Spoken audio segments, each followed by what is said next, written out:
And I think, though, the Wood Wide Web and all the stories that go with it is an example of how science has been used to legitimize a value in a way that is inappropriate. True, good right? point. Because now it's like people, but there's evidence that trees are sending signals to each other. And it's like, well, actually, there's not. And, just at some point, it's just like, just admit you want trees to be cooperative. You want forests to be cooperative places. Okay, that's the image that you want. But is it factual? Yeah. And you're drawing, and in this case, on misinformation to support this virtuous image of a forest that you want so badly to be because you think it's going to forward your agenda.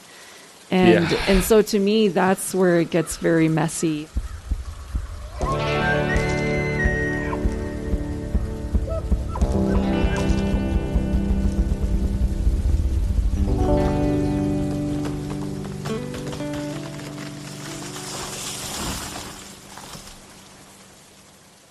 Hey folks, what's happening? Welcome to Your Forest. My name is Matthew Christoph, and on this podcast, we talk about the environment and the science of sustainability. Today's episode is all about the Wood Wide Web. I'm sure you heard this idea, right, of the Wood Wide Web, the idea that trees can communicate under the ground through fungal networks, right? This idea has been going around for 30 years, that there's communication happening and trading resources and helping each other out. And it's changed the culture around how we understand forests, right? It's changed our ideas of how nature works. And I wanted to have someone on to talk about it because it's just such a fascinating idea. And we really want to get to the bottom of what's going on out there, right? And it just so happens that a local associate professor, Justine Karst from the University of Alberta, she's doing a study on exactly this. Her study wasn't what I was looking for, but I'm glad I found it. She studies mycorrhizal ecology at the University of Alberta, so she's made this her life. And her and a few other colleagues came across some issues that they found in the scientific literature and in the public sphere. And they decided to look into it, and what they found was troublesome. So they wrote this study called The Positive Citation Bias and Overinterpreted Results Lead to Misinformation on Common Mycorrhizal Networks in Forests. And if you don't speak science talk, that means that they found some mistakes in the scientific homework and also in the popular media that has led us to misunderstand common mycorrhizal networks or the Wood Wide Web, and Karst et al. Want to sort that out. So this story is about scientific scrutiny. It's about our relationship to nature, how we want nature to be versus how it actually is, and what happens when the momentum of an idea creates a culture, and how any resistance to that culture becomes demonized and it becomes taboo to even talk about anything other than that culture, right? And more importantly, this is a story about love and appreciation for nature, really. Like, this is where it all comes from, right? Appreciating nature as it is, what it really is, and not telling fairy tales to the public about how the world works, how forests work, right? It's beautiful as it is and doesn't need any help from us to overinterpret and over-explain what's going on. It's beautiful and incredible as it is. And that's what this story is about. And the overarching theme, I guess, is it's about the Wood Wide Web and how the idea of communicating trees became a bit of a runaway train. And Justine is like so vulnerable and open and honest in this conversation. I couldn't have asked for somebody better to explain where she was coming from when she did this and what she hoped to accomplish. Anyways, I'll let you listen to it. You can decide what you think. Sponsors for this episode: West Fraser is the number one sponsor for 2023. Without them, this would not be possible. Thank you, West Fraser. And finally, Greenlink Forestry has been with me since the beginning, and I could not do this without them. So thank you, Greenlink. And that's it. Let's talk Wood Wide Web and love of forests. Here we go.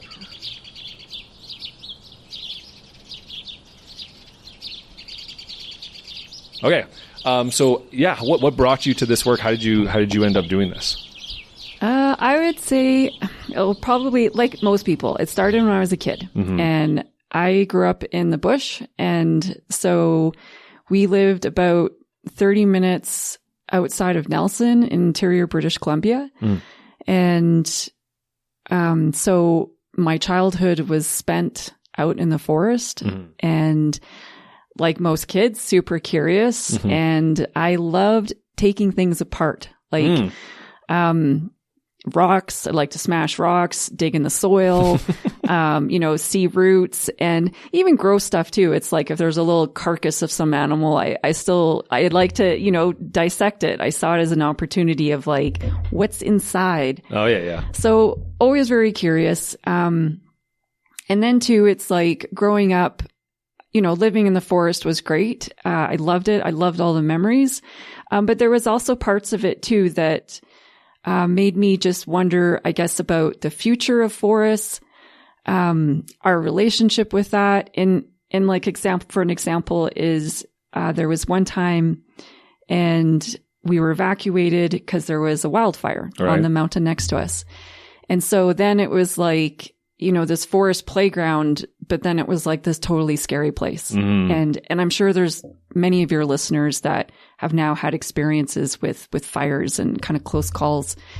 So that, and I think too, it's just that relationship. So for example, when I was a kid, my dad, he worked at the local sawmill. The sawmill closed and then he was laid off. And then we had to leave the forest. We had to leave that place. And, so my dad could get a job somewhere else. So there was kind of, a lot of layers, I guess, to my experience in forests. And then fast forward to probably, I guess, when I was an undergrad, did ecology. I was always, really drawn to ecology. And then in my master's, I was doing forest ecology. And at that time, a paper came out.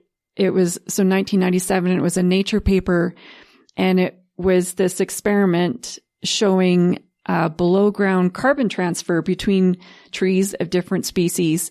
And it seemed like it could have been through this mycorrhizal fungal network. And that just blew me away. I just thought that was so fascinating and so much potentially going on below ground that I wanted to learn about. Yeah. And so it was really that paper that just got me so hooked. Wow. Yeah. Okay. And then so deep roots to this conversation. Oh, then. Yeah. And then one of the co-authors of that study, Melanie Jones, then I contacted her and then, pretty much begged her if I could please do graduate studies with her. And because I really wanted to study mycorrhizal fungi in forests. I just thought there was just so many captivating things about it. You couldn't really see them. People didn't really know very much about them. They might have huge effects on trees and interactions. And so, yeah.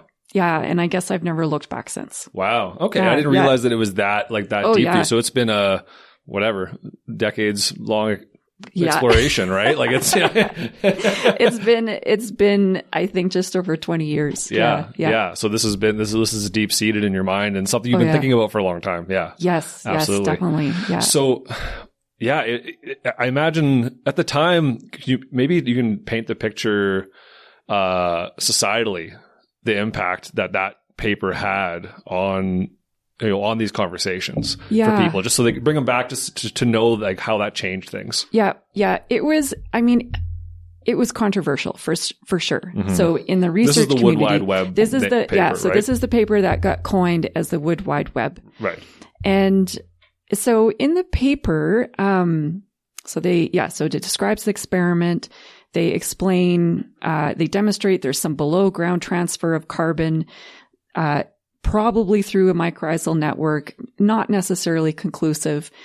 And what happened though is that I think it was more the way that other people interpreted that paper that became very controversial.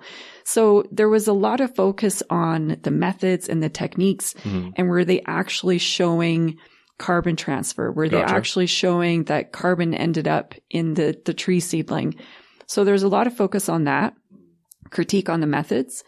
And then there was sort of this other camp of just like, this is transformed ecology. Because now, before we used to always think that trees compete with one another. And now it looks like resources are equalized across all trees in the forest. And, and that was a pretty radical idea for that time. Totally. And so, and I think people really got interested in that and really kind of ran with it. And, that paper didn't show that. It showed that there was this little amount of carbon moving below ground, maybe through a fungal network, but there was no evidence that it was affecting, say, the seedling performance, growth or survival. So there was a lot of sort of conjecture, I think, of what those results meant in the wider community. And so that caused lots of discussions, as it should. It was a very disruptive paper. Right. And which is always exciting. It is. Yeah. No, it was a very exciting. And like I said, I mean, that's what got me into mycorrhizal you're here ecology. Because of that, was that paper. Yeah. And so then following that, there were some more field experiments, some more lab experiments to try to kind of pin this all down a little bit more. And then it kind of fizzled out. And then I would say in the past 5 years, it's just like taken off again. And it's not necessarily that there's been a flurry of experiments to change that evidence. It's just the ideas have like resurged and just, like blown up in the public. Yeah. And that's kind of where we are now, I think. Gotcha. So before we go any further, I think we should slow down and actually just explain what we're talking about, these mycorrhizal networks. Or how did you say them? You said, people call them different things. So I call them common mycorrhizal networks. Okay. But you will also hear it called the Wood Wide Web. The Wood Wide Web kind of means something a little bit differently. Okay. Some people will shortcut it. Fungal networks. The word fungal networks is used in all sorts of different ways. But when I talk about it today on the show, what I'm talking about is when roots of two different individual plants are physically connected below ground by fungal tissue. Okay. So there's a physical connection between two different individuals. They could be different species, whatever it is, but they're physically connected. And then I would call that a common mycorrhizal network. Okay. Gotcha. So, well, first of all, we should talk about what these common mycorrhizal networks are. I don't know how you want to do it. Hypothesized to be, or why those mycorrhizal networks would form in such a way. And also, I think we need to paint a picture. I'm just trying to paint a picture in people's minds about what we're talking about before we get into the your study. And also the breadth and, the size of these networks, right? How common are they and that kind of thing. And I know these are all they're all up in the air kind of thing, but, so let's start with just, what can we definitively say these mycorrhizal networks are? I think we can definitively say, so in the lab, we've seen them form, like between tree seedlings. Okay. And I should also say, so everything I talk about is going to be trees or tree seedlings. There is a very wide literature that includes plants of different mycorrhizal type, like the forbs, herbs, grasses. Sure. I have not looked very closely at that literature, so I can't speak to that. So I am just focusing on trees. Okay. Trees and tree seedlings, like the trees that make up a forest. So we know in the lab that these mycorrhizal networks can form. So very nice studies showing the fungal links between roots of two different seedlings. In the forest, it's quite different. And so we rely on kind of indirect techniques to piece together what we think the common mycorrhizal network is. Okay. Because of course, as soon as you start digging in the soil and you start looking for the fungi, you destroy the network. Right. It's all like you tear it up. Yeah, it's delicate and you just tear it up. So we can't really... To paint a picture, if you're in the bush and you just like dig a shovel in the ground and lift it up, it's those like white kind of strands, those long white strands. That's what we're talking about. Is that it? Yeah. Okay. Yes. Yeah. So you'll see fungal mycelium in the soil, Some of it might be mycorrhizal in that it's connected to roots. Oh, okay. A lot of it's going to be saprotrophic, like the decomposer fungi. I see. It's all going to be mixed in there. But my point is it's very delicate. Yes. It just like breaks up easy. It's not, Oh yeah, if you put a shovel to it, it's going to break. Yeah. So we've only found one case where that there was his name is Jim Trappy, that he went out and then he actually did find a thread of fungus that was quite robust. It forms this particular structure and then followed it back to some tree roots. Oh, nice. But like, no one ever does that. It's like a very unique case. Gotcha. So most of the time we're using indirect methods. Okay. And that looks like where we find, say, colonized roots. So colonized being they have a mycorrhizal, a fungal sheath around them. And we can then genotype the roots of the tree and genotype the stems to know which individual tree that root belongs to. So this would all say it's Douglas fir. That's like one forest where this has been done quite a bit. So they know which individual stem, Douglas fir, this root belongs to. And then some mycorrhizal fungi form very distinct structures. So you can look at it and be like, okay, this is a rhizopogon because it forms this like potato-like structure. Yeah. So you can visually find them. And when you see them, then you can genotype that potato-like structure and then figure out, okay, so I'm seeing this particular genotype colonizing this root. And when I go over here, I'm seeing the same genotype. Okay. And so then we assume if we're seeing the same genotype in two places, that could be a connection. That they're relatively close together. Yeah. Okay. But of course, when that identical genotype is further and further away, then naturally it's like, well, is that actually a continuous connection? Right. Because that's like 10 meters away. Right. Chances are it's been grazed, it's been broken. Like the further away it is, the more likely it's been disrupted. Okay. So it's actually when we take very, very small slices of the soil, like 10, 20, 30, 40 centimeters, that kind of thing. And if you find the same fungal genotype, then we are more confident that this is probably a link. Okay. But that's been done twice in the world. Only twice? There's only 2 studies that have done that high resolution sampling to give us quite a bit of confidence that, this root and this root over here are linked by the same genet of fungus. Gotcha. So one has been in a Douglas fir forest and another one has been in a Japanese pine forest. But that's it. So, and then you think about all the forests out there in the world. Right. Like our mapping is so minimal. So even that basic question, how widespread are mycorrhizal networks? I don't know. Right. We don't know. Right. There's lots of reason to think that tree roots in forests are probably connected by fungi. Like that mycorrhizal fungi is everywhere in the soil. Totally, right. It's very likely, but we don't know how long those connections are. And really importantly, we don't know how long they persist. How long does that connection last? If it's not there very long, then it's likely not to be that important in moving around resources. If it's there for a really long time, persistent, and, at the distance that it's been able to connect 2 different trees, right? Then maybe then we are more, then it's more convincing that maybe they're doing something about, moving resources below ground. Gotcha. Okay. Gotcha. Yeah. And I mean, of the general mapping, so there's 5 studies that include mapping the mycorrhizal network. 2 of those are done at a very fine scale spatial resolution that gives us confidence that those links actually happen. Oh, I see. Okay. Yeah. But still, there's like over 70,000 tree species in the world. Right. We have 2 tree species that we've looked at. Yeah. Yeah. So there's only a few studies really done to support all the information that's out there about the so-called Wood Wide Web.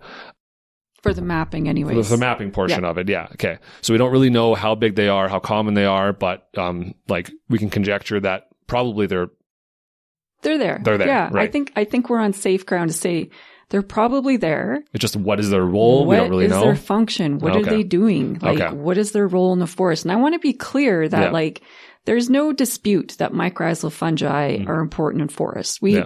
There's so many experiments showing that they are important in forests. And we now know a lot more too about their role in forming soils, sequestering carbon, all of that. There's no dispute about that. Okay. What is, I guess what is unknown and not settled is the function of these common mycorrhizal networks. Okay. That's a really important point. Yeah. So we know that they're important. They have to exist, and it's good that they exist and they do important things. But we don't know the extent of those important things. And there's been the reason we're here today. And actually it's funny. The reason that you're here today is I've been trying to find someone to talk about these networks for probably a couple of years now. Oh, wow. And just haven't been able to find anybody that's willing to go into it in depth and was available, right? Yeah. And one of your, I'm assuming one of your students Serena. Yeah. So she reached out, and so thanks, Serena, and mentioned your name, and then we got to talking, and I wasn't planning to have this conversation with you, but based off the study that's coming out, I'm excited to get into it because it definitely changes the way you imagine these networks. So, without teasing it any further, let's get into your study and how did this study come about? So why did you think this study was important to do, and what was your concern? Yeah. Okay. So the reason the study happened was, I guess it was November. Just the years are kind of a mess because of COVID. Mm-hmm. Tell me about it. Yeah. Not this past November, the November previous. Okay. 2021. Okay. Thank you. Okay. So, I was invited to interview for, a documentary by NHK, which is a Japanese, broadcaster, and about mycorrhizal networks in forests. And so, of course I was excited about that. And they sent me, not like a script as in like, here's what you're going to say, but just, just like kind of a suggested outline and things that they wanted to cover. Right. And some of the topics I was really surprised by in terms of what they wanted to talk about. Cause I looked at it and I thought, holy cow, like there must be a whole bunch of new studies out because I just don't remember these. Like right.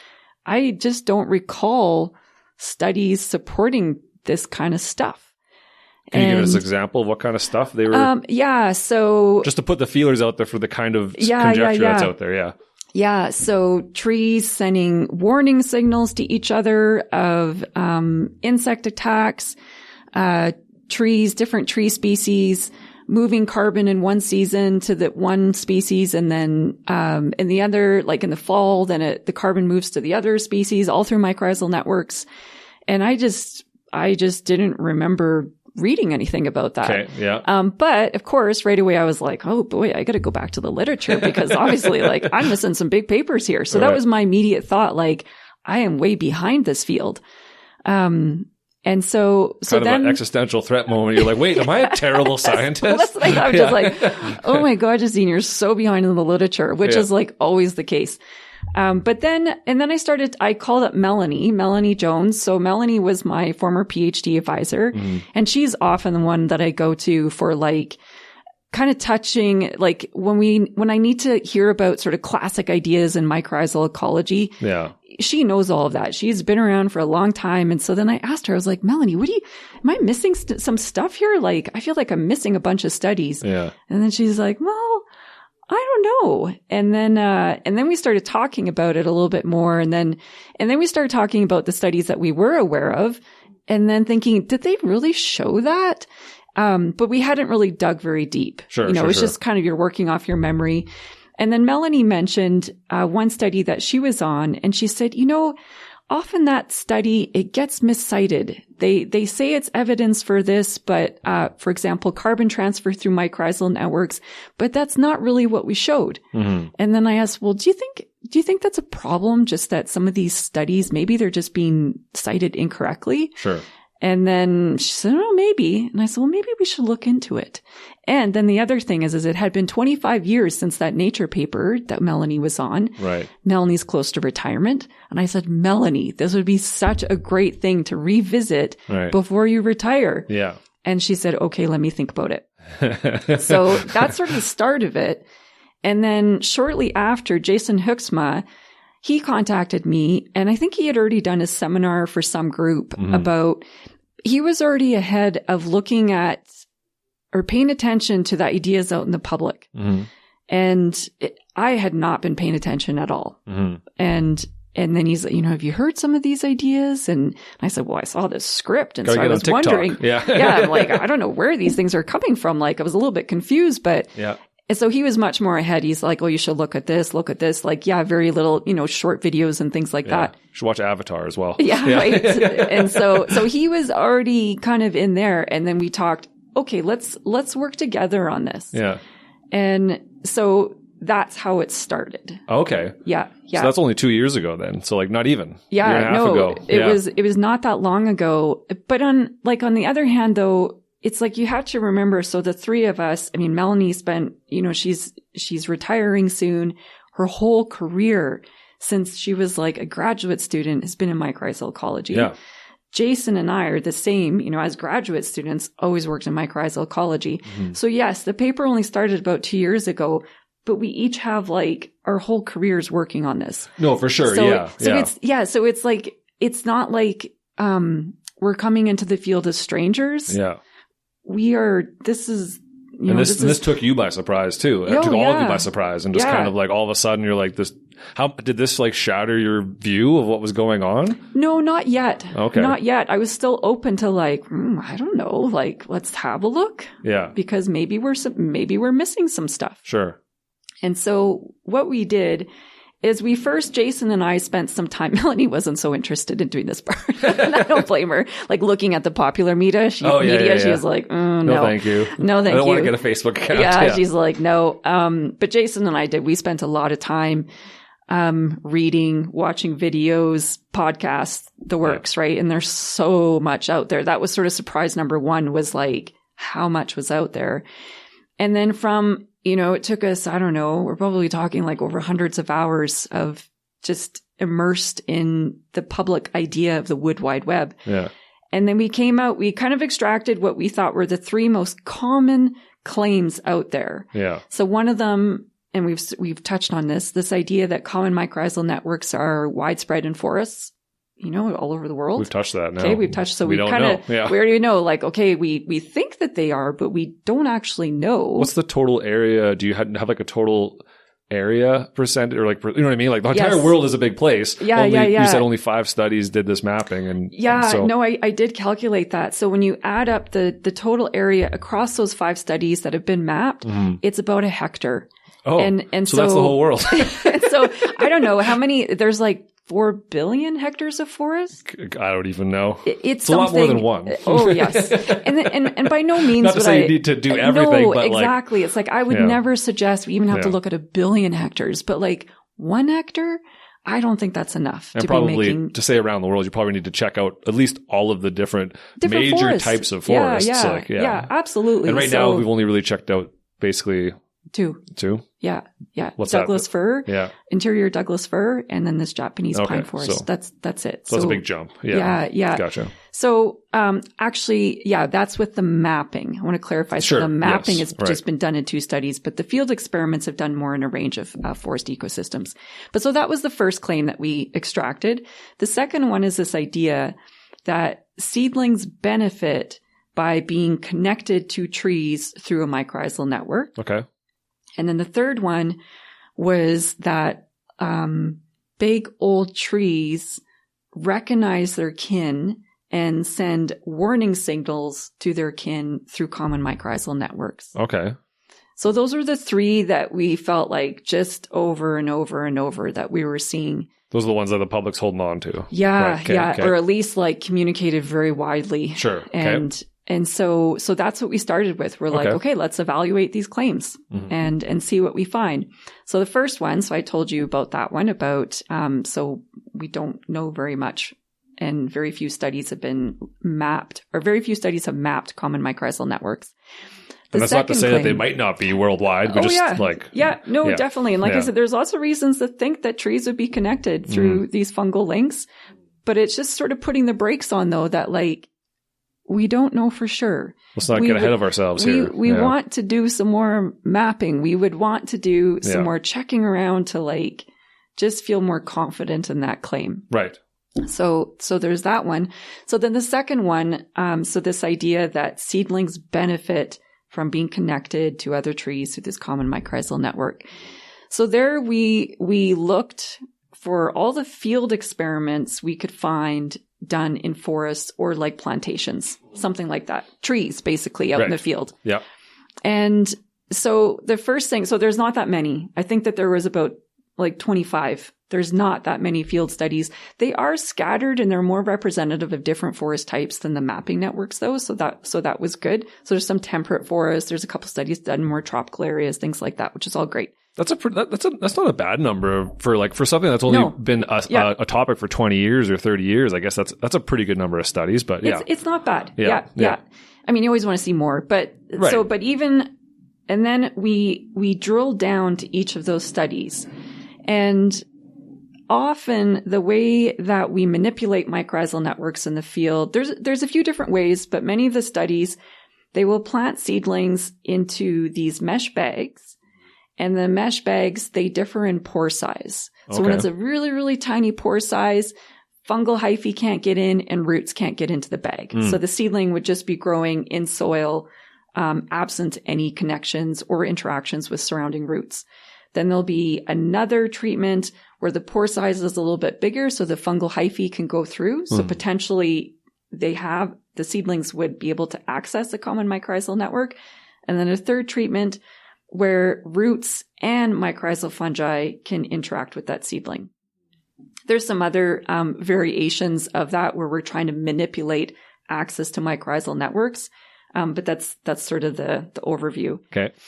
But with those experiments, and I want to be clear, I mean, many of these experiments were the best for its time. It's this is the best we could think of. I've done experiments using this technique. It's a tricky thing to do out in the field. So it, by no means am I poo-pooing anybody's experiment. But of course, as the field matures, as we look back to these experiments, we can see, there's some confounding effects. So there's these confounding effects that don't... Can you explain what a confounding effect is? Oh, yeah. So that would be when we're setting up an experiment. Say you have a treatment and it's isolating some mechanism. Okay. So, in our case, we're trying to isolate the effects of access to common mycorrhizal networks. But a confounding effect is an inadvertent, intentional, another treatment that you have applied that is confounded with the treatment of interest. So we are interested in isolating mycorrhizal effects, but by isolating and manipulating common mycorrhizal networks, at the same time, we have inadvertently caused these other changes. Oh, I see. Okay. Right? Okay. So it's like, the seedling... It's not the only thing you changed. It's the thing you're measuring. You've changed more than that. And it's unintentional. Yeah. And sometimes you don't see it when you're setting up the experiment. Like you don't know, oh my God, it's confounded with all these other things happening. Yeah. And sometimes it's only hindsight that you can see, or unfortunately for most of us, someone else points it out to you during review. And you're like, okay. So that particular kind of treatment, so there's confounding effects. So when you look at the results, you don't know. So is the seedling responding to a difference in access to mycorrhizal networks, or is it responding to one of these confounding effects that I haven't measured and are also changing at the same time? Gotcha. So there's nothing necessarily very conclusive. So that was one thing that we noticed or recognized with these experiments. But even if you ignored the possibility of confounding effects and just looked at how seedlings responded to the presumed treatments, like let's pretend our experiments, there were no confounding effects. We were able to isolate and manipulate access to mycorrhizal networks. Okay. We found that only 18% of the experiments, the seedlings actually responded positively to access to mycorrhizal networks. Oh, wow. So the other portion of seedlings, most of them have no effect. Really? It didn't matter if they had access or not. It was neutral. So it's only a small fraction of studies that are showing that seedlings might have positive effects from access to these mycorrhizal networks. And again, that's if you ignore all the confounding effects, which I would argue you can't. Yeah. So this is science after all. You do want to be objective. Yeah. So that was, that was surprising and a little bit, I guess in my mind, I didn't think it would be, I thought there were more studies that actually showed positive effects. I thought that was a little clearer. And then when we sat down and really scrutinized those studies, it was surprising. It was like, okay, no, the evidence is not nearly as strong as we thought for seedlings benefiting from these common mycorrhizal networks. How did that feel when you guys started to come to this conclusion, and especially for someone like Melanie, who was part of that original paper and that kind of thing? So yeah, I think there we were a little like, ooh, okay, that's sort of interesting. And then I think when we moved on then to looking at this idea, which was under this claim, was that the reason that seedlings benefit is because resources are transferred to them. And then, so again, we looked at field studies, and then there is no conclusive evidence that resources are being moved through these networks. Because it could be something, it could be moving through the soil. Oh. And so with the experiments, like there's different ways of assessing how resources are transferred. Right. So one way they do it is, say they have two seedlings of the same mycorrhizal type, say ectomycorrhizal. Yeah. And then one seedling that forms a different mycorrhizal type, arbuscular mycorrhizas, for example. Ectomycorrhizal fungi and arbuscular mycorrhizal fungi, they can't fuse. Okay. There's no way that they can form a common mycorrhizal network. Okay. So when you label an ectomycorrhizal tree seedling with, say, some carbon, and then trace it, and if you see that, okay, it ended up in the other ectomycorrhizal seedling, but none of it ended up in my arbuscular mycorrhizal seedling, okay, that's pretty strong evidence that it's moving through a mycorrhizal network. And it is. Yeah. Again, like that was a really novel way to be addressing this question of resource transfer. But the problem is that these two types of fungi, arbuscular and ectomycorrhizal fungi, they're very morphologically different. Okay. So the ectomycorrhizal fungi, they put out a lot of hyphae. They're really dense in the soil. The arbuscular mycorrhizal fungi, not so much. So even if there was no connection between the seedlings, if you dropped a resource in the soil, the ectomycorrhizal fungi are going to pick up and acquire a lot more of it than this little arbuscular mycorrhizal fungi. So using this arbuscular mycorrhizal fungi fungal host, it potentially underestimates how much might be moving through the soil. I see. So it's not a fatal flaw. It's just something to kind of keep in mind. And as with the other field experiments, hardly anyone actually documents that the seedlings are connected by fungi, these fungal networks. It's always assumed that they're there, but they are hardly ever checked. Right. So we don't know. And then the other thing with the resource transfer is, okay, so again, there's this confounding effect of differences in mycorrhizal type. In some field experiments, they don't use that control. They don't have a different mycorrhizal type, like a seedling of a different mycorrhizal type, to control for how much might be moving through the soil. Oh, okay. So that's missing in some experiments. And then in some field experiments where they do use, say, the mesh bags, and they eliminate mycorrhizal networks from forming between trees, seedlings, or whatever else. Yeah.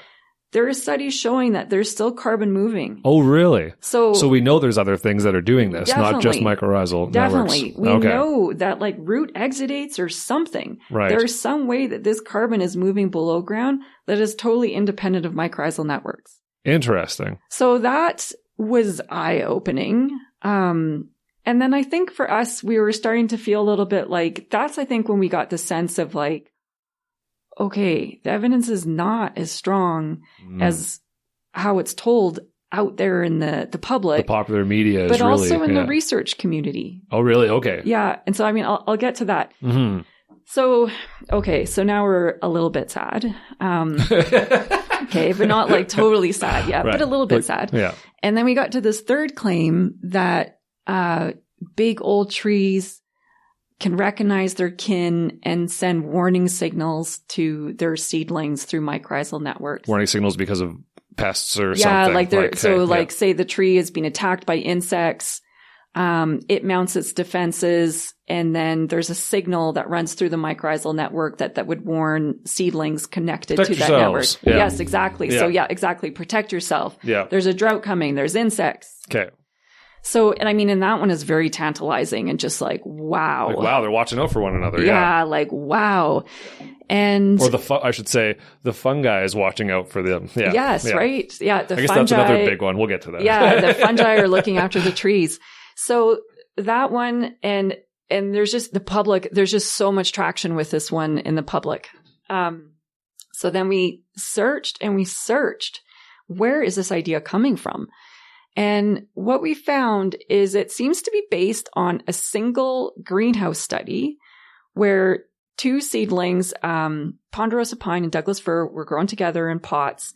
The Douglas fir was either left alone, or I think it was spruce budworm applied on the needles, or like chopped up. Okay. And then measured defense activity in that seedling. And then they manipulated whether the seedlings were connected through mycorrhizal fungal networks or root interactions using the mesh bags. And then measured the defense activity in the receiver seedling. Okay.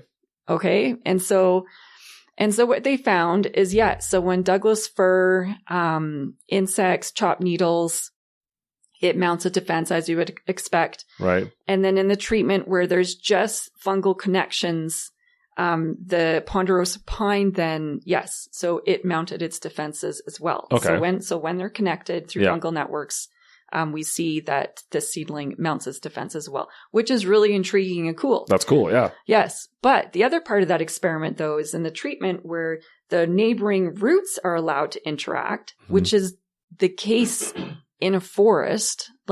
You cannot find a common mycorrhizal network in absence of roots. They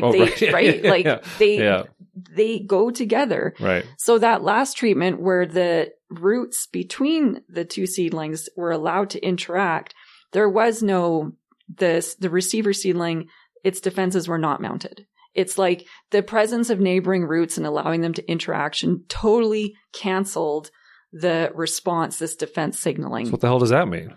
I would say, I mean, that's kind of the closest we have to what actually happens in a forest. Right. Roots and common mycorrhizal networks, they interact. Fungi might be connecting seedlings, but there's all these roots there too. Mm-hmm. And to me, that says, okay, I mean, there was a positive, I guess, but it was totally canceled out by the presence of roots. Okay. So to me, I'm like, I don't really know what that says. Does it say anything? Because that is the normal condition in forests, roots and fungi. So we're kind of unsure. It's not really, Yeah. And so, I mean, and the most important point is, so this is also a greenhouse experiment. Mm-hmm. We cannot, in my opinion, it's irresponsible to extrapolate outcomes of a greenhouse experiment to forests. Right. To mature trees, seedlings in a forest. They're so different. Mm-hmm. And, it's the same thing. It's like when you're doing studies on cancer and you're doing it on little cell lines and plates. Mm-hmm. And if you have a result, you don't say, okay, I found the cure to cancer. Yeah. Now we're going to, this is how humans respond to it. It's like, no, there's so many steps in between to get to that point. Mm-hmm. And those steps are missing. Yeah. So the other thing that we found, though, so there was just this one greenhouse experiment that, intriguing, some interesting results, but in my opinion, should not be applied to a forest. Right. And then the other thing, so then we started looking at theses as well. So these are not peer reviewed, published as theses. Mm-hmm. And so some of them, so again, we could not find any support. There was two that they did do some field work, some field studies, so which was great to see all this move out to the field. So one study didn't find support. And then the other study, it's like the results were actually counter to this idea that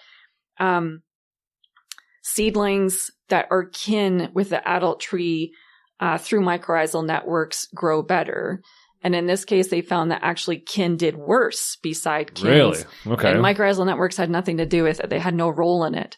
So that, I think when we came across that claim, evaluating the evidence for it, I think all of us were pretty sad. Right. And just what has happened to our field. And, you spent the last, your entire career was this. It's just like, what does this all mean? And, you hear how the public talks about the Wood Wide Web, and you realize it's like, these are really unfounded claims. And so it was probably exciting before, thinking about like, look at how much support we have for this research and for doing this. And this is exciting. This is transforming the way we think about forests and transforming the way we do management and transforming our ideas of what, life is and coexistence. And then you come across this and it honestly felt like kind of a house of cards. Yeah, totally. It just like when you stepped back and looked for the actual support for these claims, and none of them have strong support, yet those are the ones that everybody's talking about. It was kind of shattering, to be honest. And partly, through my career, it's not like I had all these claims in my mind. I mean, I knew that there was debate. Again, like kind of the last claims I didn't, the one about the defense signaling, so I hadn't even heard of really. And so it was pretty shattering. But I think though, so Jason, Melanie, and I, we always had in the back of our mind, like, okay, these are the field studies. We all know how difficult it is to do field studies. And like, are we that surprised that they're not as clear as what we initially thought or what we would like? Not really. They're field studies. Yeah. So we always had this thing in our mind that like the lab studies were our gold standards. And like we could always go back to the lab studies because they will show the story. And then through review, the reviewers asked us, because initially we just focused on the field studies and what they said. And the reviewers said, you need to go back and look at the lab studies. And we were kind of like, why? What do they have to do with forests? And they're just like, it's remiss to like ignore this other piece of evidence from lab studies. Right. Okay, fine. And we were like, we already know what these are going to say. They're going to say like, they're going to be supporting these claims. And then when we went back and looked at the lab studies, there was a number of confounding effects in lab studies that when it all came down to it, again, this is just with tree seedlings. Yeah. There are like 3 lab studies showing carbon transfer through mycorrhizal networks. Which is very cool. Yeah. And totally. And only one of them that shows that the carbon actually moved up into the plant and didn't stay in the fungus. Oh, okay. But the other studies about, water, carbon, nitrogen, they just didn't hold up to scrutiny. They have confounding effects. And so you cannot conclude that resources are moving because you have to rule out these other confounding effects. So I guess when we went to the lab studies, and I just remember we had a meeting and we were just all like, oh. Now what? Yeah. Now what? Like, what's left? It was really, I mean, I don't want to say I went into a depression because that's like a really strong word, but I would say for sure that I was like grieving and in despair and frustrated and shocked and confused in like, how did this happen? How did we get here? Right. And and you're the people who, this is your life. This is like, you're the ones who would know this, right? Yeah. And so like, if you didn't know this, then nobody else does. And so then the second part of the study though, so we evaluated those claims, but the second part of the study, we wanted to try to understand how researchers were thinking about these ideas. I think that's important because I think I can think of multiple examples in my mind where the media has taken a scientific paper and jumped to wild, crazy conclusions, and the popular culture has taken off with it. Yeah. And like it happens all the time, right? It's just like that clickbait stuff, right? Like the one example that comes to mind is that I probably shouldn't even say it because I remember there was conflict around it, but it was something about meat causing cancer, right? And it turned out that the paper was saying that nitrites cause cancer, and there's nitrites in cured meat, right? So they just jumped to the conclusion that, well, meat causes cancer. You shouldn't eat meat. It's a carcinogen. It's like, well, no, that's definitely not what, but it just like, it's popular and it takes off. And in certain communities, love Yeah. it, right? And it tells their story and helps further their cause. So we know that the media does that. Yeah. I feel like that's not a surprise. No, right? That's, exactly. It's like, Yeah. you know, and they're not really equipped with the tools to really tell that story properly anyway. So I wouldn't even blame them so much as I would just say that that's a microcosm of larger not issues. understanding Yeah. science. yeah, like science communication and stuff. Exactly. For sure. And I was, the same thinking. And then, so the second part of the study then is, so we wanted to try to figure out, so how are researchers thinking and interpreting these ideas about common mycorrhizal networks and forests and their function? Did you guys study your own work? Oh, we did. Yes. So I should say in the first part, Did that further your grieving? it did. It was hard. Like, so Melanie's done experiments. We've all done separate experiments on common mycorrhizal networks and forests. And in the first part, when we were looking at the possible confounding effects, for all of us, confounding effects in all our experiments. And it was just like, oh, I wish I could go back and kind of rewrite that discussion. Like I wasn't thinking, I wasn't aware. But you don't know what you don't know. No. Right? So, I mean, it is what it is and it's done. But yeah. Okay. So then for the second part, we identified, I think it was 18 studies in total. So we searched for studies on common mycorrhizal networks and forests that we considered highly influential. So these are field studies and they had at least 50 citations on Web of Science. And so we called those like influential. Right. And then what we did is we looked at all the citations of those papers. So there was about, I don't have the exact numbers. I want to say about 2,000 papers in total that we looked at to see how they cited those original studies. So some of the original studies, they, in their discussions, they were really clear about, well, it could be this, it could be that, the caveats. Yeah. Some studies, like one of mine, just didn't even recognize, there's these confounding effects. So it wouldn't have been in the discussion. Right. But we looked to see how newer papers then are citing these original studies. And then we looked at each of the citation, like looked at the statement and then put it into a category of either supported or unsupported. And then did that for like these 2,000 papers. And then we looked at the percent of unsupported citations or statements over time. And we found that it's increasing. So we had it divided into two sets of papers, one that focused on common mycorrhizal network function and then structure. These are like the mapping studies and stuff. And so for the papers, the original studies on function, initially the unsupported citations or statements was about 25% of papers were making unsupported statements, which is already a little bit high. So that was way back 25 years ago. And now fast forward to today and we're up to nearly 50%. So 50% of the papers that are citing these original papers are making unsupported statements. Ugh. Yeah. So that is a pretty high number. That's one thing when it's in media, but when it's in this science, is in the scientific literature. Yeah. And then of course it's like going unchecked as well. Yes. Unnoticed. Yeah. Yes. And then when you look at kind of the nature of the unsupported statements, it's things like, for example, say one of the mapping studies, somebody would cite that mapping study as evidence for carbon transfer. And it's like, no, that paper, that study never looked at carbon transfer. They mapped to the mycorrhizal network, not just because it's like a ton of work. So they are over-interpreting. Well, in that case, I mean, it's almost fabricating. It's like, no, the study never looked at carbon transfer. You cannot cite it for evidence as carbon transfer in a forest because that's not what they looked at. And then, and there will be other examples like, seedlings benefit from common mycorrhizal networks. And then they'll cite a certain study that didn't show that. Yeah. Or that there was these confounding effects that like, no, it could be these other things. Right.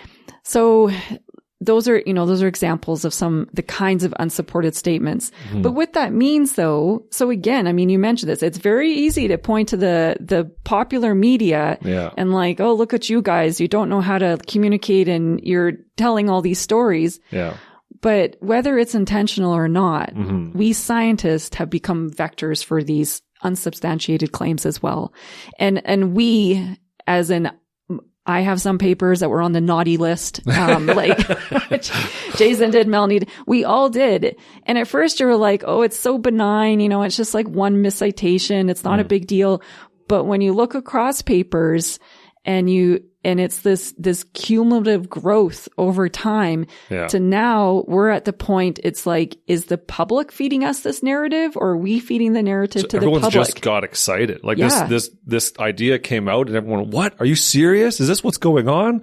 Is it all like cooperation and very little competition out there in the forest? And everyone just like, I think it brought in our hearts into this idea, right? Like even into science, it just brought in that emotion. It brought in that this is so exciting. Let's do this. And then we kind of got wrapped up in the excitement on, everybody did. And it just kind of snowballed into something where now it's got this momentum and it's like, well, how do we? I don't know. Yeah. How do you put this genie back in the bottle? I have no idea at this point. Like, I mean, I'm on Twitter and every single day there's tweets coming out about the Wood Wide Web. I noticed you're pretty active. Yeah. Oh yeah. About trees warning each other of insect attack. Like every single day there is stuff coming out. Like I don't know. And again, it just seems to tap into this, like, we love this idea that trees are cooperating with one another through these benevolent fungi. It's just it's so appealing and cozy. And I guess part of it too, it's like, I kind of wonder, like, why now? Yeah. I mean, these experiments, some of them were done like 20 years ago. Right. Like most of them are not new experiments. These are experiments from the past that people have like latched onto. And I don't know. And I've had some colleagues, from humanities kind of weigh in and think about it, but I don't know. It's tough. Yeah. No, I think our culture in general, Western culture, has been moving away from the idea of, the colonial kind of capitalist mindset. We're trying to move ourselves into a space of balance and cooperation and kind of thinking about all the factors and not just ourselves. And so this makes sense that this kind of came out and followed along with that. And we were all excited about it and it's moving that direction. But I think too, it's also an example of like, we're looking to nature for how societies should behave or act or as a model. Yeah, as a model. And so we're looking to nature because nature is nature. Yeah. And surely nature is the only and best way. Yeah.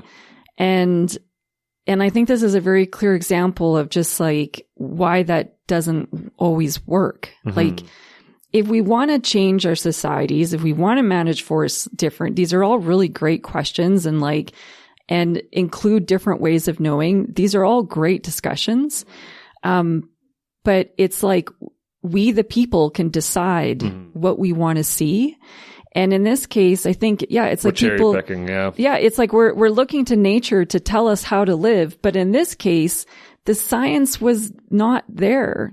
Which is fascinating that it's been so blown out of proportion and gone so unchecked for so long that it's become common knowledge in scientific communities as well, right? Yeah, so it's fascinating, and I think I would like to know.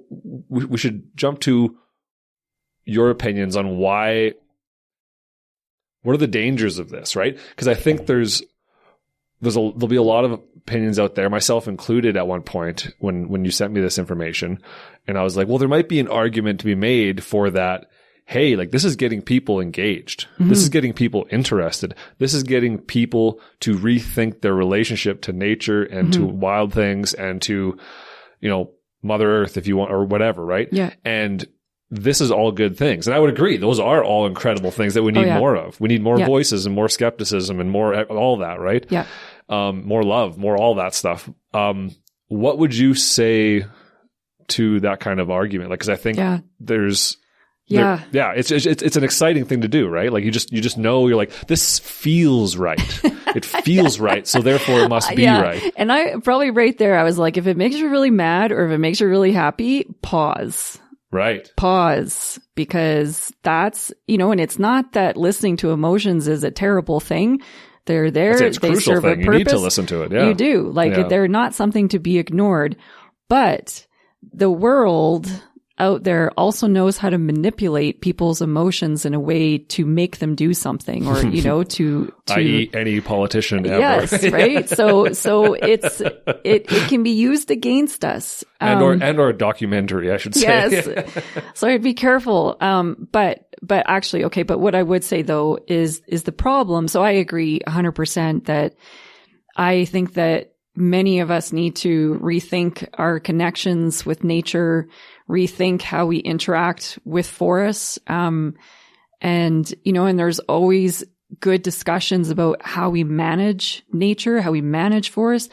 These are all discussions I would not ever want to see paused. No, of course. But the problem though with this situation is if we let the science be distorted in a situation where we like where it goes. So in this case, we like the idea of cooperation. We like the idea of altruism. We like the idea of trees in families and taking care of their babies. We like all those ideas. And so if we're willing to let the science be distorted in that situation, what's going to happen when someone comes along and distorts the science in a way that we don't like where it goes? Say if someone comes along and paints the forest as like it has no value. Here is my evidence. Right. Yeah. Right. Right. And then, I can guarantee there's going to be a lot of people that would step up and like, no, let me scrutinize your evidence because they don't like where it's going. Right. And I would say that's a problem because distortion is distortion. Whether you like where it goes or where you don't like it goes, it needs to be called out. If we don't, then what is the point of my career? What is the point of scientists? Like, right. it erodes the entire scientific enterprise if we are not calling out bias when we see it. Yeah. Whether we like it or not, it is our job to be able to look at that and be like, okay, we need to scrutinize the evidence because I agree. Like, I grew up in forests. I love forests. Like, there's nothing in me that wants to see them like damaged or removed from the planet. Right. But at the same time, to be making those choices and decisions, we need the best science possible. And distortion of science is not the best science possible. Isn't it ridiculous that you have to say that? You're like, hey, by the way, I don't want to turn the forest into a parking lot. Like, it's like, well, yeah, I know you dedicated your entire life to mycorrhizal networks and understanding the ecology of them. And like, it's funny how we have to say that because it's just, you're like, hey, where's this person coming from? Because I think it would be super easy for someone to look at this conversation and see an agenda, and see that like, okay, who's funding this? Who's doing this? Who's doing that? Yeah. And like, I think it's important also to point out, like, and for your listeners, I should point out there's no exterior funding. Right. So for Melanie, Jason, and I, we have our salaries from our respective universities, but that's it. I think it's always fun when people are like, but the university gets money from this company. And you're like, yeah, but that's a different. You can, yes. I mean, you can always attach tie those dots if you want to. Like you can follow that thread. Sure. Conspiracies are fun. yeah. But I mean, just, I guess the optics or, if look people at the work, need, right? Yeah. Like, look at the work. The science is there. Yeah. You're just pointing out something that you're like, hey, and I think it's important to point out something you said to me in an email was, like, this doesn't mean that that these statements may yet turn out to be true. Yes. You're not saying that like this isn't happening. You're just saying we don't know that this is happening. Let's be cautious about jumping to conclusions. Let's put the brakes on. Like, it's the kind of thing, it's like, there might be life in outer space, right? It's totally possible. Would say that there probably is. Yeah. It's totally possible. Or probability, I should say. Yeah. But we don't teach it or talk about it to the public as if it's an established fact. Right? We use very careful language about that to convey the uncertainty, what we know, what we don't know, why it might be probable, why it might not be. We use a lot of language. So it's very clear that it's possible, but here's where we are. Yeah. The example from the Wood Wide Web, there is very little guardrails that have been put up. And so now there is a lot of confusion and, in my opinion, misinformation on common mycorrhizal networks and forests that the possibility versus established fact is totally blurry. Yeah. And I think like, if it did turn out to be true, if it did turn out to be that these common, I can't say that word. I know. I think I messed it up I try spelling it. Like every time I go to spell that, I'm like, where's the H? Is there 2 R's, yes, 2 C's? It's a terrible word. But the common mycorrhizal networks, imagine they turn out to be, it's all interconnected and they're all interchanging and they're all cooperating and the fungus is somehow benevolent in creating this, utopia of reality. But we already know it doesn't work like that. But we know it does. Yeah. Like that's not, I think it's like communication and talking is a big thing to say, right? Like they're communicating and trading resources and it portrays a certain picture to people, right? And of this, like this difference of the way of what reality is. And my thought was always, well, the fungus is just doing what's best for the fungus. It could give 2 shits what the trees it's connected to are doing unless it's helpful. If those trees, and that's kind of all, I don't know if that's true. That's not a scientific statement. That's a personal statement of mine. But like, it just kind of, it was confounding to my idea of how things evolved. And I always thought it was odd. And so it was interesting.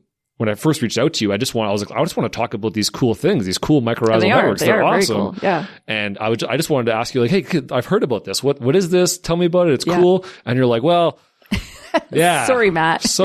Like I have to burst your bubble. And I was like, shit. Yeah. I know. And honestly, like, I can't tell you how many days I wake up and it's just like, oh, I just killed Christmas for that person. Right. Oh, I just killed Christmas for that person. Like, it is.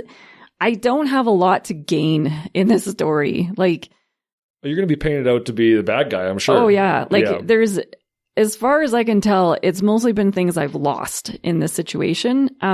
But like what is most important to me though is protecting the credibility of the scientific enterprise. And that goes way beyond me and it's helpful for all scientists. And what's true is what's true. Yeah. Like it's just, it is. Yeah. And so, but like definitely, like I said, most days I just feel like, I'm killing Christmas for people. But, and I can't impose like how I feel on other people. But I guess for me, I'd rather know the truth than believe in a fairy tale when it comes to forests and how they function. That's me though. Yeah. And so I'm imagining other people are like that and treating them like how I would want to be treated. But for sure, there's probably people that don't want to know. But the other thing in this conversation though, it's like, just because we don't know very much about the function of common mycorrhizal networks in forests, it doesn't devalue cooperation. It doesn't devalue different kinds of species interactions, symbiosis. It doesn't devalue these questions about can non-animals communicate in ways that we don't quite understand.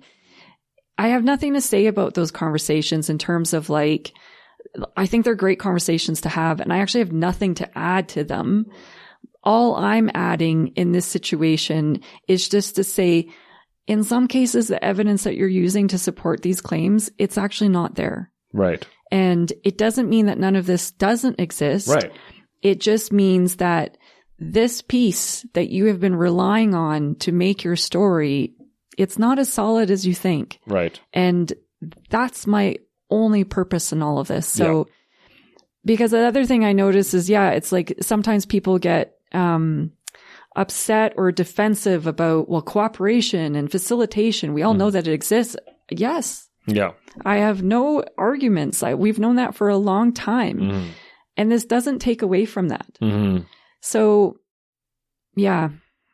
Yeah. It's tough, right? Because like you're in this position where you're like, how do I, it's funny that now I imagine you're spending more time defending why you've did this study than you are actually, and like what it comes down to, than actually saying, you know what I mean? Like you have to defend your reasons for it. Like I imagine it's more personal attack than it is, like it's unfortunate, but yeah, in some cases, and it's kind of confusing because in a way when, so for example, COVID misinformation, and there were a lot of situations where people who were totally not experts about COVID were asking questions, you know, sowing seeds of doubt mongering. And the public picks up on this. And now that, you know, many people are afraid of vaccines or whatever. And so as an antidote to that, we expect that experts in that field are upholding a high bar of scrutiny. Right. So that when others like me, I'm not a COVID expert, but if I can trust that field to know that the researchers there, they're holding themselves to a high bar, that whatever is coming out of that field, I can trust. Right. And so this idea, you know, when you're a non-expert and you're coming in and like asking all these questions, doubt mongering, most of us don't like that because we're like, you are not an expert in this field. Right. Sit down, stay in your lane. I want to hear what the expert has to say. Right. Right. Yeah. And so that means then we're trusting experts in the field. You have to be calling out, no, that's misinformation. No, that's in dispute. That seems like an extraordinary claim. Can you show us some evidence for that? We are trusting the people in the field to be those people. And so I am one of the people in the field of common mycorrhizal networks and forests. Yeah. And so I can't imagine, like, who else should be calling this out then? Like, yeah, if it's considered, you know, if someone says, oh, it's like I have an axe to grind or whatever, and I don't even know what to say. It's like, who should be calling this out then? If you don't trust me, like, or if I'm not the right person, an expert in the field that could, with some authority, say, hey, there's some problems there. There's some confounding effects.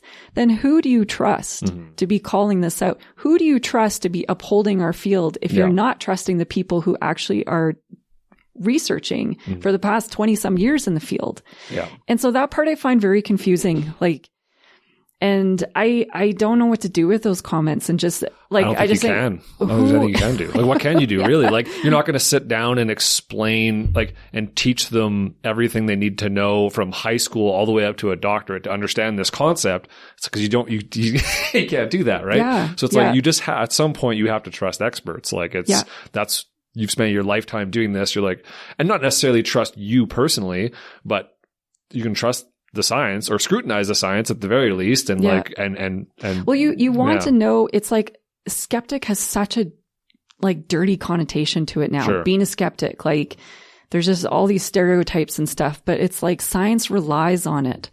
And it's very easy to be like singing lullabies to the public about common mycorrhizal networks and forests. Lullabies. Like, you know, and here's all the fantastic things they do. Like. It feels good. People love it. It makes them care. Yeah. But that's not my job. And my job as a scientist is to be critical, to be kind. I don't want to be like, I really try not to be mean and mean-spirited when I am saying, hey, there's some problems, or I don't understand this. This seems inflated. And you should be able to do that in science. That's what science is for. Yeah. But it just feels like it's harder and harder to do that. And I guess for me, like the other goal with the study, so to shine a light on the misinformation out there, but the other really important goal is to reset the research field. And so part of this study, so we identify some problems, but we spend a lot of time identifying how we can go forward. Here are the experiments we need to do. We're not talking about new technology. It's just, you know, it's packaging them in different ways so we can eliminate or account for confounding effects.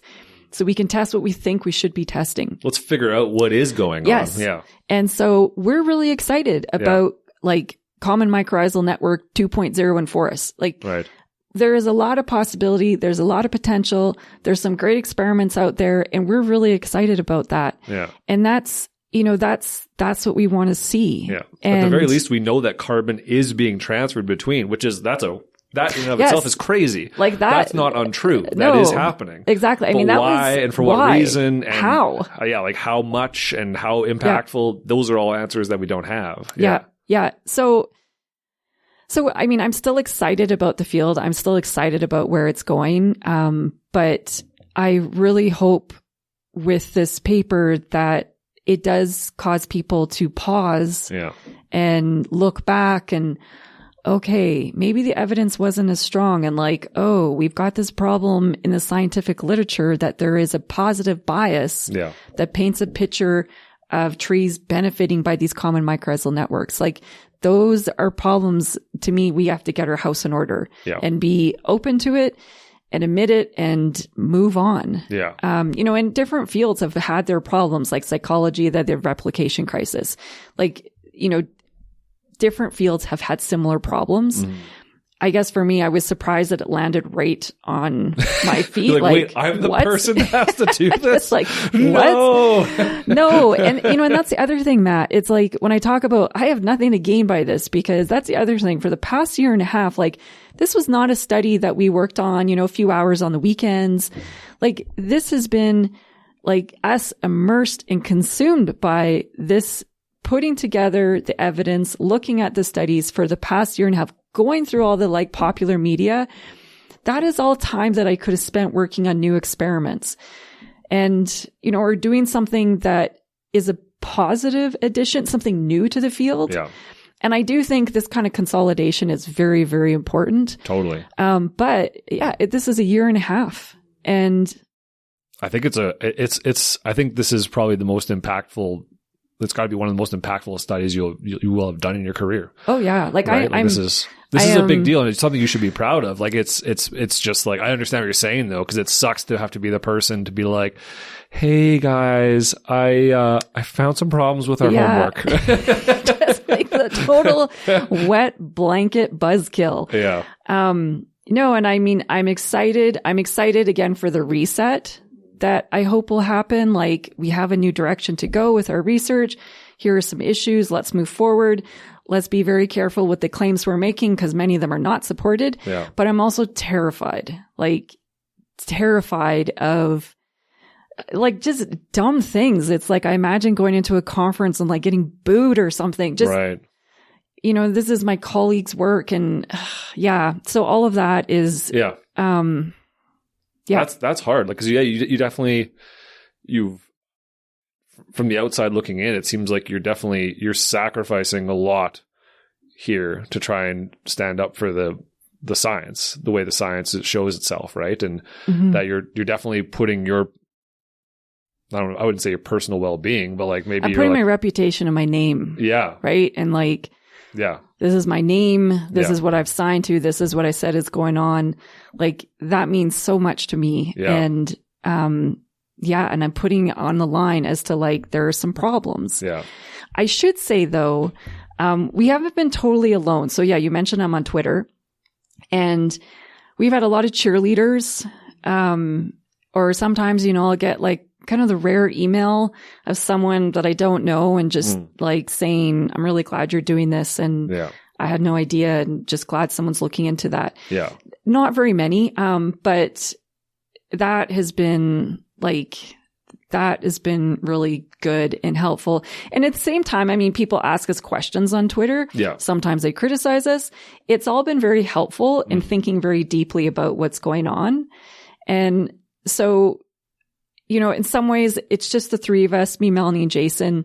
But throughout this year and a half, there has been interactions to the wider community to let them know, like, as soon as we saw some stuff going on that's like, oh, this doesn't look good. We started like, letting that out of just like, no, actually these studies don't show that, or we actually don't have any studies supporting this claim, and letting people know that, okay, there's some issues here. Well, and there's an industry building up around this idea too, right? And you're like, okay, based off what exactly, and what are we pushing for, and what's the end goal here? And like, I don't think a lot of researchers would have done what you did. I don't know. Like, it seems like a big risk, right? But like, ultimately it shouldn't be. Ultimately, if you were just looking at the objective truth, or just looking at the facts, don't even say the truth. We'll just say looking at the facts of what we know, what can we definitively conclude from these facts? And it seems like you've just kind of laid that out, is all you've done. You haven't really said, like, you know what I mean? You're just like, hey, this is what we can. Yep. This is what we do know, and let's start from here and figure it out. But let's not jump to conclusions and go crazy here before don't put the cart before the horse. Yeah. It just, I guess it's like, because we know how much of the public love this story. Oh, yeah. I love it too. Like I said, I had a connection to it as well. I'm like, man, that's crazy. If competition isn't a thing, then what? That upends everything, which would be incredible. Yeah. And who knows? Maybe it is still true. We don't know. But it's just like, I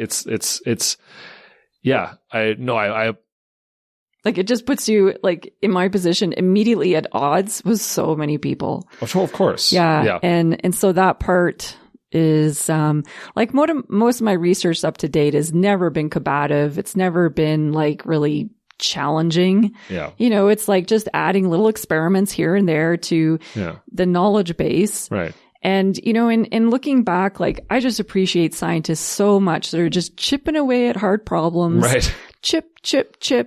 And they're not succumbing to this immense pressure we have to hype, to oversell our results, to exaggerate, to get papers published, to get grants, to get clicks.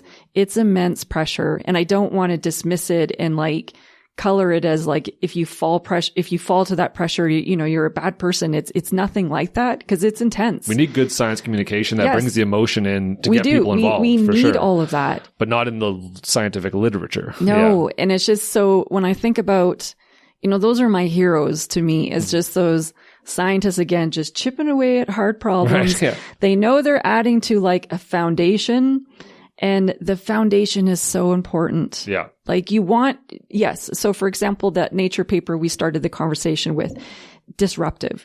We want some of those disruptive, right? Like, show us a different way of thinking. Oh, we didn't realize that. Yeah. Wow, this is so new.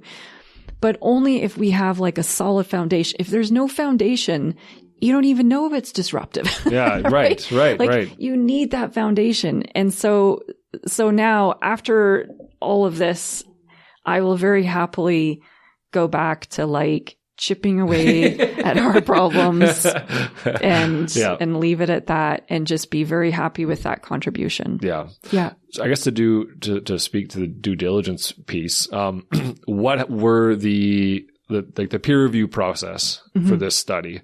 What were the comments like? Like, how much? Because I'm imagining like, okay, you're down the line, and then someone else comes out with a paper being like, Justine's an idiot. Like, this is what actually this says. Like, she missed this, this, and this, and this. Yeah. And like, we have to speak to that as well, right? Yeah. Like, that's like, a good, So what kind of feedback did you get from your peers regarding this? And, the objective feedback, right? So it went out to 4 reviewers. 3 of them signed their reviews. So these are all, you know, eminent mycorrhizal ecologists in our field. Uh-huh.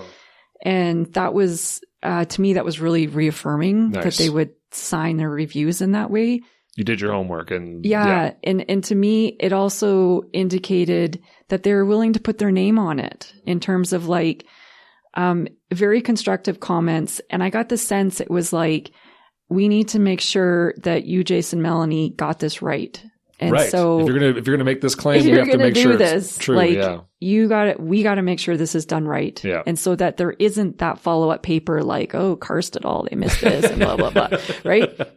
And so very thorough, constructive comments. As I mentioned, you know, they said go back and look at the lab studies. Yeah. And, you know, so that was really helpful, helping us like tighten our arguments, understand when we were on, you know, thin ice, and being very clear about that. Right. And then also being very forward thinking. So it didn't come across, you know, and we try to be very clear. This is not an attack. This is like us trying to reset the research community in terms of what we need from these experiments and the questions we can address and we can't with what's there. Yeah. And so they helped us with that. But it was generally there was no negative reviews, among the 4. And of course, you know, I mean, maybe a little bit atypical, like the response letter was like double the length of the actual paper just to like go through everything and like make sure. Yeah. And it's, you know, just like all the numbers and stuff, like how many times we've checked them, like with the citation analysis, there's an appendix that is over 100 pages that we pulled out each of the statements that we thought were unsupported and explain why. And it's like thousands of these. Yeah. But so then someone could go find like, oh, Karst said that I made an inaccurate statement. What did she, so they can go back and they can see this is why they thought the statement I made was unsupported. And there's text right there. We wanted to be 100% transparent about that because it is a little bit subjective. Yeah, totally. So there's that. So obviously everything was checked a lot in terms of like the claims, the papers. Mm-hmm. Like it was also a lesson in how much I need to be more careful in how I read papers when I'm citing them for something. Like it was a lesson to me. It's like, I need to be more careful and I can't just be a little parrot. Here's what the study found. And then I report that, because if I don't engage with it, like how we did with those original studies, the field studies, you can report the conclusions and you can say as much, like, here's what they reported, and kind of buys you a little bit of space, I remember writing reports during my bachelor's, and you're just looking for, this study says this. Yeah. Take that quote, throw it in. I'm good. Done, didn't read the study, just like took this little piece and these people said I did it right. Yeah. It fits my argument. Yeah. But that's not what our job as scientists is. Right. It's to critically engage, and you look at the conclusions. Do I buy those conclusions? And I need to do a better job of that. That was one take-home lesson I learned, is and teach my students how to do that. Just because they conclude so-and-so doesn't mean you necessarily conclude so-and-so. Right, you need to go and assess the results and how they got them to maybe there's some other interpretations. Yeah. And that's how science moves forward. It does not move forward when we're just being parrots. It does not work. Yeah. No, that totally makes sense. I was listening to a podcast, and this woman said, and I'll just keep her name out of it simply because I don't know if she wants to be associated with this. Sure. Yeah. That's fair. She was bringing up there's like 4 pillars of understanding, right? So there's intellect, which is like the science, intellect and measurement. That's the science portion, the Western science, right? Mm-hmm. And there's also the mind, body, and the spiritual way of knowing, right? Yeah. And I think the science is those first 2, right? It's the intellect and the measurement. It's the physical world and thinking about the physical world and what can we measure, what can we prove, we need that. And we also need the mind, body ways of knowing, and the spiritual ways of knowing, and the belief system ways of knowing, in order to emotionally engage with the world and identify our values. Exactly. Identify our values, which helps push the intellect in another direction, right? However, I think it seems like we've gotten to a place where maybe these 4 are starting to turn into one, and you start to lose objectivity, or maybe not objectivity. We start to lose, where is this information coming from, right? Is this an opinion, or is this a fact? And where we you look at the media, and they have to, I think there's certain places where they have to say, this is like in the newspaper, this is an opinion piece, right?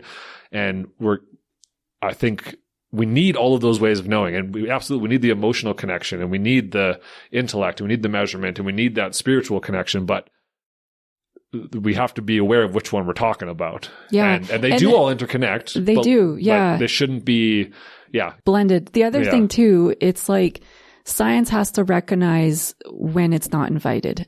Yeah. Right? Right. Totally. And, we're talking about values, and, even with forest management, there's different values out there. And it doesn't matter how much science you bring into it, because it's a clash of values. Yes. And so that's the case. It's like, it's recognizing, but it's also, when you're there in that clash, it's also acknowledging, like, this is a value I hold, and it's different than yours. Yeah. And I think this is what's causing the problem, because it doesn't matter to me how much data you bring to the table. This is a value. And so if you're going to change my mind, you're talking about me shifting gears in my values.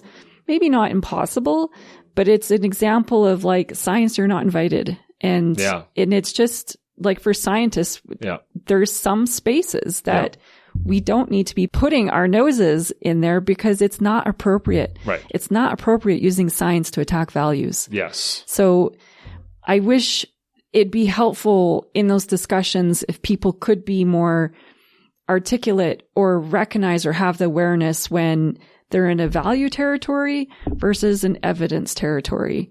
And I think that actually would be like really helpful in a lot of conversations, because you just end up talking over each other, and it's like, why don't they believe my data? Why isn't this convincing them? It's not about the data. It's not about the data.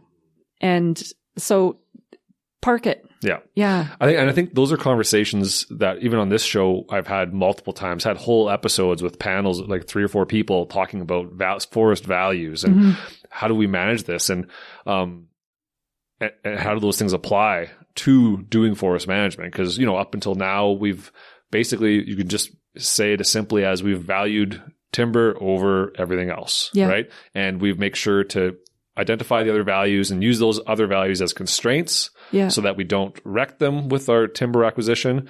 And we're like, yeah, that's good. But now we're getting to the place where it's like, well, maybe these values are co-values and they need to be and I think everybody in industry and environmental community are thinking that way. And we're just trying to figure out how do we go about this, right? Yeah. But I think now is a good time because we're starting to recognize that we can have scientific and spiritual, emotional discussions at the same table as long as we're not... as long as they're not mistaken for one another. Exactly, right. It's like, okay, we're talking about values, we're not talking about evidence. Yes. And it's also being careful of like not to delegitimize the values over science. Totally. Or in some cases, values are totally subjective. Yeah. Or in some cases, maybe there is a place like, okay, we need to park the values and we actually need to focus on the evidence for this. It's, because it's a difference between like positive and normative questions. Like positive, it's where science is. How much does a tree grow? How much volume is there? What happens when we harvest? Those are all positive questions. The normative, though, like, do we want to harvest forests? Should we? What kinds of forests are we comfortable harvesting? Should we harvest old growth? All the shoulds, those are normative, and those are more, now we're getting into values. Right. And it can be backed up. Those decisions on those values can be backed up by the positive. But they can. Yeah. It's like there's still space, but that's what I mean. It's like, but as a scientist, I'm not going to come in and say, well, here's why you should not harvest or whatever, because it's totally missing this dimension of like, well, wait, it's not just about the numbers. It's about these other values that they need to be on the table as well. That's that balance that we're talking. I think that's, again, that's why this Wood Wide Web thing grew so big, because we were in this transition period of like, creating ecological forestry and creating this place where we're thinking about all of the values at the table at the same time and creating some kind of, decision matrix on how to do this appropriately, right? Yes. And I think though, the Wood Wide Web and all the stories that go with it is an example of how science has been used to legitimize a value in a way that is inappropriate. True. Good point. Right? Because now it's like people, but there's evidence that trees are sending signals to each other. And it's like, well, actually there's not. Just at some point, it's just like, just admit you want trees to be cooperative. You want forests to be cooperative places. Okay. That's the image that you want. But is it factual? And you're drawing, and in this case, on misinformation to support this virtuous image of a forest that you want so badly to be because you think it's going to forward your agenda. And so to me, that's where it gets very messy. And if we like what you said, your statement about holding up the integrity of like the scientific process, or however I forget how you worded it, but without that, like already we have people, like you said, COVID's an excellent example of people questioning science and people questioning experts and studies. And it's like, okay, if you don't trust this, what the hell do you trust? Grandma? Yeah. Grandma doesn't know what the hell she's talking about. She knows how to bake good buns. That's about it. So it's like, let's talk about this. Like, why don't you want to trust the experts? And like, But Matt, so then it gets more complicated though. True. Because so for the Wood Wide Web, our experts, there's bias in our scientific literature. Oh, totally. Yes, right. And so so now it's like, I don't know. And then that's what I mean. It's like, it's easy to be like, oh, this person who's not an expert is going off about this story, like easy to dismiss. But these are scientists in the field that are like, you know, part of the vectors of, and again, it could be totally not, you know, not intentional. I don't know. I can't get into their minds. All I can see is the outcome of it. And just like, okay, we have a problem. This is a rot in science. And so that's the part that is, you know, I mean, we all know that science it's not infallible or anything, like we, because it's done by humans. Yeah, of course we all know not. it's imperfect. There's these ideals. You totally destroy old ideas by new discoveries constantly. Like it's constantly evolving. Yeah. And so, but the problem here though is that we can't in any defensible way point to the non-experts as the problem. No. In the Wide Web, right? For it's sure. It's like holding a mirror up to ourselves right. and being like, ugh. Whoops. And that part, it weighs heavy on me. Totally. I very much wish that like the second part of the study showed something else, right? Like this is my bias. I want to like, you know, for science to be pure, to be perfect, to be objective. And this is a clear case that it's not. Yeah. And so it's just so messy and I'm not sure yet how to move forward out of that. I mean, in the paper, we gave some suggestions on how to cite, good citing practices. We suggested that, you know, we should move away from anthropomorphism. You know, it's not helping. We gave some, you know, some suggestions about science communication, but it is like, it feels more than that though. Yep. Like I don't know. Yeah. I don't know what to do about that part. There's honestly some days that I'm like, I'm tapping out. I'm done. Totally. Like I don't want to be part of this anymore. Yeah. I'm sorry for the part that I've played already. And I'm trying to do what I can to fix it. But like, I don't want to be part of it. And so there's definitely some days that I'm just like, you know what? I'm just going to focus on teaching. And I'm just going to let the research go because I don't want to be part of it anymore about the hype and the pressure, the clickbait, all of it. I don't want to be part of it. But then, so for example, Melanie, my co-author, and her husband, Dan, you know, they know that I've been really struggling with that and they've always been really good. They're like, anytime you have that thought, you call us. Yeah. You know, and I've called them at least once, like, I'm having that thought. I don't know if I can keep doing this. And then they'll, you know, give me a little pep talk and get me excited about research again. And so on I go for a little while, but, that's so hard. But it's hard to express the weight, the burden that this has been. So yes, it's killed a lot of my joy and what I thought was. And like, it doesn't feel good to put a paper out like this. Like it does not feel good. I wish I was putting out a paper in some high prestigious journal that was like, look at this exciting new research. I have like this new discovery about mycorrhizal fungi. Like I wish it was like that. Yes.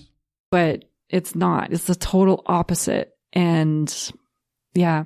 But it's like as a human being, like as a person who has emotions and has values and has those things, like I can't even begin to imagine how disruptive and, like you said, like grief makes sense. Like grieving this process and grieving what happened and grieving these ideas. And but I think this is all good. Like this is all so. Like it's not good to keep science moving off of a lie, right? I shouldn't say a lie. That's the wrong way to say it. Yeah. Off of a misinterpretation or misunderstanding. Right? Overinterpretation. Yeah. Because everybody doing this, everybody involved in this concept and pushing this concept is coming from a place of good. They're coming from a place of, look at how awesome this is. This is so cool. I'm so excited that we're learning these incredible things. This is all good intentions.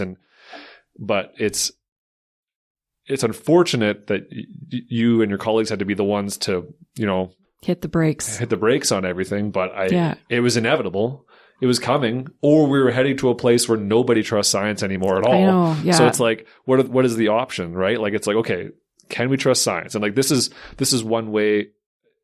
I have people in my life that have come up, in the last 2 years and been like, you can't trust the science. And I'm just like, I can't even, you're like, sometimes you're right. I know. Sometimes you're right. Like, cause there's issues. It's not infallible. Right. And this is a win for science, I think. Right. Like, this is a win being like, listen, hey, we'll see how the public and how, not the public, we'll see how the scientific community responds to this and how it comes out. But I think there's going to be all kinds of emotions, I would assume, all kinds of, feedback and critical feedback and good and bad. But I think ultimately in the end, we need to know the truth. And let's not get carried away with ourselves. And, and that's like when it all came down to it, when we started seeing the results and the lack of evidence for these claims, we kind of talked for a while. We're like, should we say anything? Like, right. It's going to piss off so many people. And then finally, it was so uncomfortable. Like, we just knew how uncomfortable it was going to be in this position. And then, we talked about it. And then finally we're like, we have a professional obligation to call this out. It does not matter how sad we are or how uncomfortable we are. Like, we have a professional obligation. This is our duty. And I think once we accepted that, then it was, we could still feel everything we were feeling, but that's what kept us moving forward. Yeah. We have a professional obligation to let the public know. We have a professional obligation to let our research community know that we're seeing some problems. And so it was just that sense of duty, honestly, that like, it's funny though, you have to separate yourself from the humanity of it and just like, how do we be objective? Yeah. How do we make sure that we're on track here and we're not off in the weeds somewhere looking for something that doesn't exist or may not exist, right? Like it's, I mean, like what is your hope for the response to this? What do you say 20 years from now? Right? You're retired. You're on some beach somewhere kicking it. And, what is your hope for the response of this study and how it changes things? I hope that it does inspire people to get back to doing experiments. Like I said, there hasn't been that many new experiments that have come out recently. Most of them are for 10 years ago or whatever. Yeah. So I'm really optimistic that it inspires people to try some new field experiments, mindful of the issues and limitations of the past experiments and, deal with that and start a new avenue of inquiry. So on the science side, I'm very hopeful about that. I'm also hopeful or like these ideas, they have extended all over the place, like into other disciplines and in a way, that's amazing and fascinating how these ideas, the Wood Wide Web has spilled over into all these different places. But I hope that it also reminds people and challenges them to there was only a few voices involved in the story. And it's very important to get that wider look of what does the field say? I guess on that note too, I really hope in the future experiments, a lot of different labs tackle these questions. I think that's really important and really necessary that we get a lot of different perspectives, a lot of different ideas, a lot of different forests that are tested. Worldwide, preferably. If we're going to talk about it being worldwide, then let's do worldwide. Yeah. So that's what I hope. But in these other disciplines that have really leaned heavy on this idea of the Wood Wide Web to reset society or think about how we interact with the others and, using nature as their model, I hope it gives them pause. And then I hope it also reminds people it's like, we don't need to go to this template. We can decide how we want to interact with each other. And that there is some limitations and danger to be using these templates of what we think nature works like to decide how we want to live. Yeah. So that's, and then I guess very broadly speaking, that I really hope, with the public, there's going to be a lot of like, oh, so what do we believe now? We thought this was like, well-established facts, and now it's not. Now you can't trust science, yeah. What are these scientists that don't know what they're talking about? So there's definitely going to be a lot of that, I think, in the short term. But I'm hoping the long term, though, that doing stuff like this, and it's not just our field, it's other fields that are having to do it too, that it rebuilds that confidence with the public of like, no, science, it's not the only tool, but it's a good tool to understand our world. There's lots of promise in it. Yes, it's subject to perils sometimes, and like, don't blindly follow it, but be skeptical for sure. Yes. But, but there is this self-correction mechanism. It is present. Sometimes it takes a while to kick in. But it is there. Yeah. Yeah. Man, what a conversation. I was so nervous going into this conversation. I was like, I don't know how to do this. I'm glad you do. You obviously have spent like, watching or reading the article you sent me and the seminar, and like it was very evident that I can't imagine anybody telling this story more. The only other, Jason and Melanie. Right, sure. Jason and Melanie are the two others. You've obviously thought about all the aspects, and I feel like you've considered as much as you possibly could and provided a good perspective. And I think it's hard to deny that this is coming from, you know what I mean? Like you're just like, no, I'm not flippant about it. Yeah. And it's not a superficial little scratch of what's going on. Yeah. You obviously care, and this is obviously, yeah, exactly. And that comes out in the way you talk, in the way you present the evidence, in the way you are careful about, misrepresenting this as well. Like, you know what I mean? You can see yourself thinking about, okay, not that word, this word, like that. Yeah. No, the precision in language, that's another, it really matters. So, and there's probably a few times in this interview that I did mess up some stuff. But you're only human. I said a couple of stupid things, I'm sure. Yeah. So, yeah. No, but it's incredible. And I hope that there's not as much doom in your, Twitter future as I suspect there might be.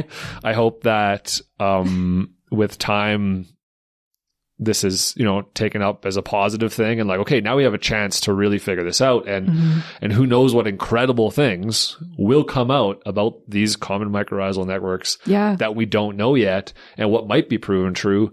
But in the meantime, let's here's what we know right now. And here's where the uncertainty is. Yeah. Let's stick with that. Yeah. And honestly, Matt, I mean, what happens to Twitter is one thing, but like I said, my goal after this is like to go back in the forest, do little experiments, trying to figure out how things work. I think you've got a speaking tour ahead of you, I suspect. I suspect you're going to get some phone calls. Oh, I don't think you can hide from this one. Maybe not. I don't know. I certainly have no plans of anything like that. Melanie and we have a field experiment planned for this summer. Of all this, the one little glimmer of resource transfer was actually water transfer.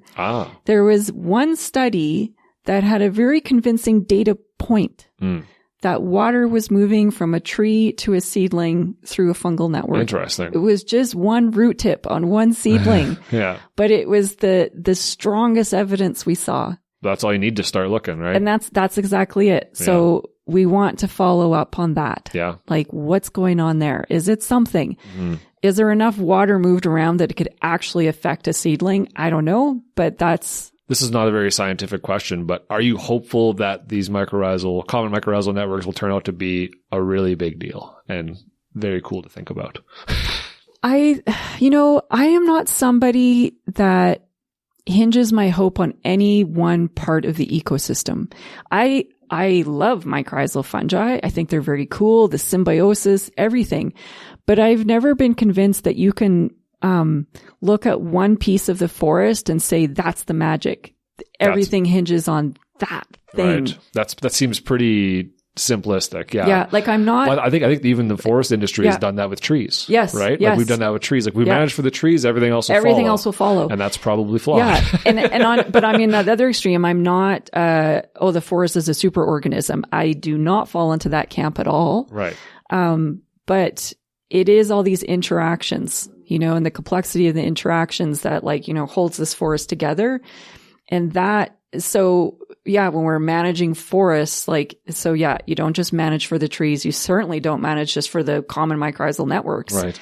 It's thinking about the forest. Yeah. You don't want to trade one mistake for another one. Exactly. Let's think about the whole. Let's try not to focus too much on one value, one aspect, because clearly, as we can tell, there's a lot going on out there, and it's all interconnected, and and all that, it still holds. And I think it's, and it's hard to get your head around it. And of course it's hard to manage for all of that, but it's also just with some humility and, just being modest about what we know. Yeah.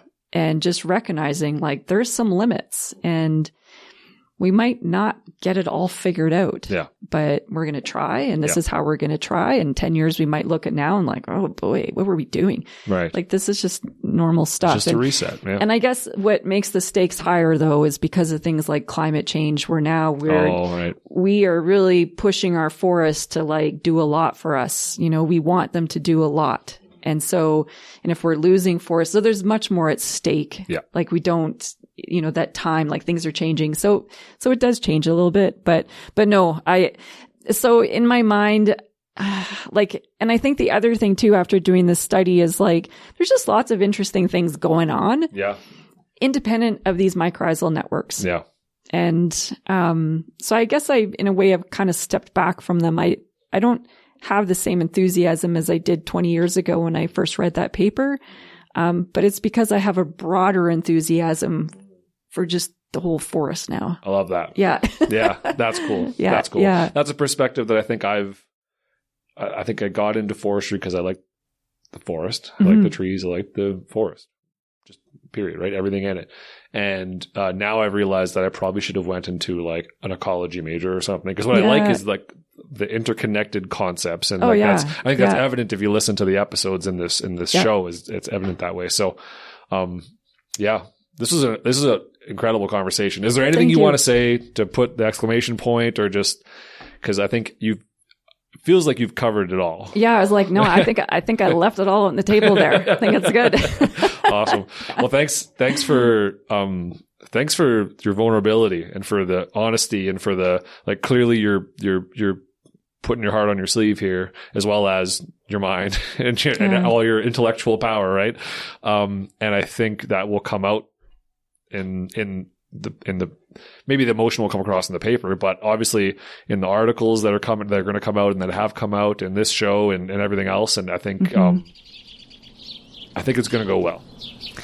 Thanks, Matt. I'm not saying there's not going to be hate. I'm just saying in the end, it'll be seen as a good thing. So thanks again for coming on. This is awesome. Thank you very much. Man, that was something, wasn't it? I mean, what are we supposed to... I don't know. That was incredible. I just have to say thanks to Justine for coming on and, putting her heart on her sleeve and putting the science first and doing what I believe to be the right thing, kind of unequivocally. And, I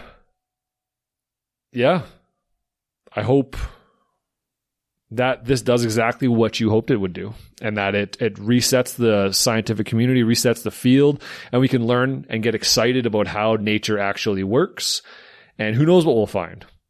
But like you said, let's keep it to the facts. So thanks for listening. I hope you enjoyed that. If you like this episode, please rate and review on Spotify or iTunes or wherever you are. Share it on social media. I know it's going to get a lot of attention elsewhere. I know Justine's been dealing with some stuff online, so that's always fun. And thanks a lot for listening. Catch you next time.